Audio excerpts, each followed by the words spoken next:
ओम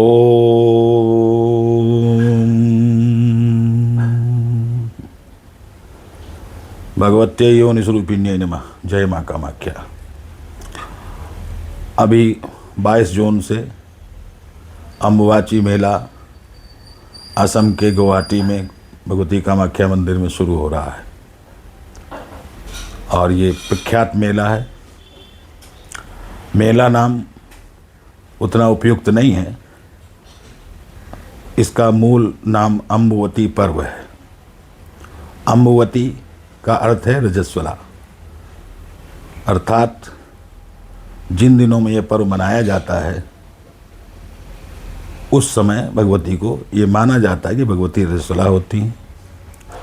अब वो 3 दिन आराम करती हैं, विश्राम करती हैं, इसलिए 3 दिन मंदिर में दर्शन नहीं होता और उनकी पूजा भी नहीं होती। तथापि मंदिर खुला रहता है, भक्तगण वहाँ एकत्र होते हैं, नाना प्रकार से भगवती का कीर्तन, ध्यान, मंत्र, पाठ, पूजा इत्यादि करते हैं और इस पर्व को अम्बुवाची पर्व के नाम से सब लोग जानते हैं। आसाम के लोग अम्बुवासी कहते हैं। तो इस पर्व में अक्सर बहुत लोग वहाँ पहुँचते हैं। मुख्य रूप से 3 तरह के लोग वहाँ पहुँचते हैं। एक वो लोग हैं जो इसको मेला समझते हैं, तो वो सोचते हैं कि वहाँ कोई चमत्कारिक व्यक्ति मिल जाएगा या तमाम चमत्कारिक जो देसी जड़ी बूटियाँ हैं या और चीज़ें हैं वो वहाँ बिकती हैं, तो वो उनकी खोज में भी वहाँ पहुँचते हैं कि भगवती का दर्शन हो जाएगा और कुछ पूजा पाठ हो जाएगा, वो चीज़ें भी मिल जाएंगी जो और जगहों पे नहीं मिलती। दूसरे वो लोग हैं जो वहाँ जाते हैं तो उनका उद्देश्य ये होता है कि भगवती का दर्शन होगा, पर्व है, पर्व के बाद दर्शन करने का विशेष पुण्य है और वो वहाँ जाते हैं तो भगवती का दर्शन करते हैं, प्रसाद चढ़ाते हैं, पुण्य लाभ करते हैं। तीसरे तरह के वो लोग हैं जो साधना करना चाहते हैं और उनको ये ज्ञात होता है कि इन 3 दिनों में भगवती की विशेष कृपा वहाँ पर मंत्र जप इत्यादि करने से, ध्यान करने से, स्तोत्र पाठ करने से होती है। तो इस प्रकार 3 तरह के व्यक्ति जो है वो भगवती का दर्शन करने जाते हैं। अब बात यह है कि ये अम्बुवासी पर्व क्यों अम्बुवासी क्यों कहलाता है, तो मैंने बता दिया। अब भगवती कामाख्या जो है उनके कई रूप हैं और आप सभी जानते हैं और ये सर्वविदित है कि जो ईश्वर है वो निराकार है और ईश्वर और ईश्वरी में कोई भेद नहीं। तो ईश्वरी शक्ति भी निराकार है, जो पराम्बा है वो निर्गुणा है और निराकार है और उसी पराम्बा की सगुण व्यक्ति जब होती है, अभिव्यक्ति होती है, सगुण रूप में वो सामने आती है, तो वो तमाम जो देवियाँ हैं उनके रूप में आती। और भगवती कामाख्या वो परम देवी, महादेवी, काली के उपासक उनको काली के रूप में मानते हैं। और वहाँ जो मंदिर में प्रचलित जो धारणा है और जो सभी लोग मानते हैं वो उनको भगवती त्रिपुर सुंदरी के रूप में मानते हैं, क्योंकि कामाख्या में 7 महाविद्याओं के मंदिर अलग अलग हैं।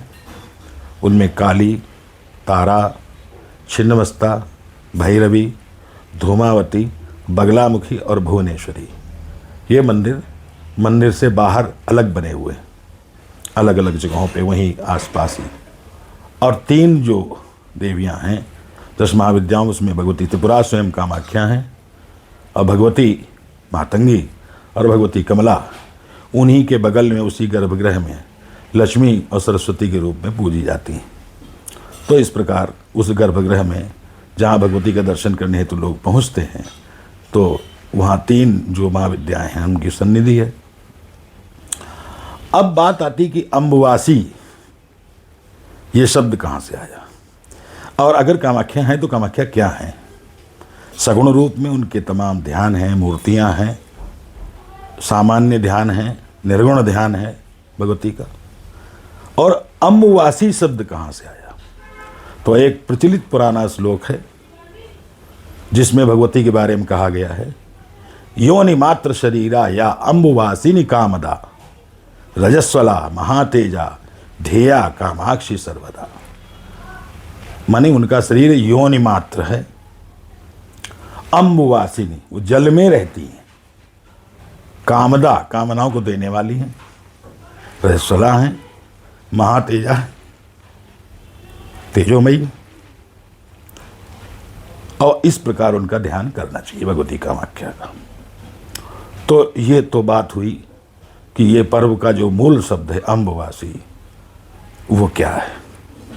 और ये सत्य है, सर्वविदित सत्य है कि जो महाशक्ति है, परम शक्ति है, उस परम शक्ति के बारे में दुर्गा सप्तशती के नारायणी स्तुति के शुरू में ही कहा गया है कि आधारभूता जगतस्तमेका मही स्वरूपेण यतः स्थितासी, कि हे भगवती तुम ही संसार की आधार स्वरूपा पृथ्वी हो, अपाम स्वरूप स्थितिया तो यही तद माप्यायते कृष्ण मलंघ वीर्ये, और जल के रूप में भी तुम ही स्थित हो, तुम ही प्लावित करती हो, तुम ही जीवन देती हो, और तुम अलंघ वीर्या हो, तुम्हारी ताकत को कोई लांघ नहीं सकता। और वेद में भी ये बात कही कि भगवती जो है वो क्या है, पंचतत्व स्वरूपिणी है। पंचतत्व यानी पृथ्वी, वायु, आकाश, अग्नि और जल। अग्नि स्वरूपा भगवती का वर्णन वेदों में ही है। भगवती को अग्नि रूपा माना गया है। अग्नि तत्व की जो अधिष्ठात्र दैवत है वो भगवती स्वयं है। और वेद में मंत्र भी है, ताम अग्निवर्णाम तपसा ज्वलंतीम वैरोचनीम कर्म फलेषु जुष्टाम दुर्गा देवीम शरणमहं प्रपद्ये असुरान्नाशयित्रे नमः। तो इस प्रकार भगवती को, दुर्गा देवी को, जो महाशक्ति है, उसको अग्निरूपा भी माना गया। अग्निरूपा, अग्निवर्णा, तेजोमयी। तो इस प्रकार भगवती का स्वरूप पंचतत्व स्वरूप है। कामाख्या में भगवती का स्वरूप अम्बु में है, जल में है। और जैसा आप सभी जानते हैं, जो लोग वहाँ गए हैं वो जानते हैं कि गर्भगृह में एक कुंड है, उस कुंड में निरंतर जल का प्रवाह होता रहता है, उस जल का स्पर्श किया जाता है, वही जल भगवती कामाख्या है। तो ये साबित होता है कि भगवती को वहाँ जल तत्व के रूप में पूजा जाता है। वही निर्गुणा शक्ति है जो पंच तत्वों में एक जल के रूप में वहाँ अवस्थित है। जय माँ कामाख्या। ओम।